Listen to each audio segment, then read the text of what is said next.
డబ్బు లేకపోతే మనల్ని దేకేవాడు లేడు. డబ్బు లేకపోతే కుక్క సుతం మనల్ని దేకదు. డబ్బు లేకపోతే ఎవడు రెస్పెక్ట్ ఇయ్యడు, విలువ ఇయ్యడు. కనీసం చుట్టాల ఫంక్షన్స్కి కూడా సరిగా పిలువరు, మొహమాటంగా పిలుస్తారు. డబ్బు చాలా ముఖ్యం, గుర్తుపెట్టుకోండి. డబ్బు నిన్ను సంతోష పెట్టగలదు, డబ్బు నిన్ను బాధ పెట్టగలదు.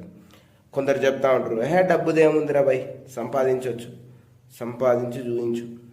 డబ్బుదేముందిరా, డబ్బుతోటి ఏమవుతుంది, ఇవాళ ఉంటుంది రేపు పోతుంది. కాదు, డబ్బు చాలా ముఖ్యం.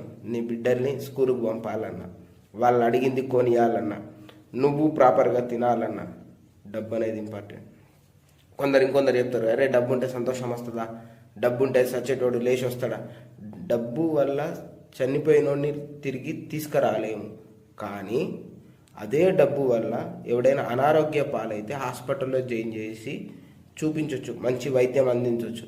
అదే డబ్బులు లేకపోతే పోతే పోనీ అని అట్లా ఎదురు చూడాలి. సో డబ్బు అనేది చాలా ఇంపార్టెంట్.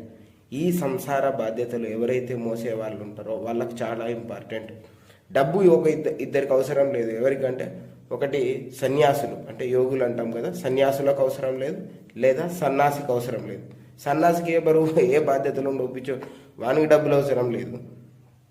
తర్వాత సన్యాసులకు అవసరం లేదు, యోగులు, మునులు, ఋషులు.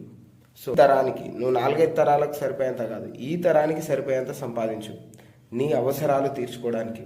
మీ పిల్లోడు ఒక ఐస్ క్రీమ్ అడిగితే కొనియలేని పరిస్థితిలో ఉండకు.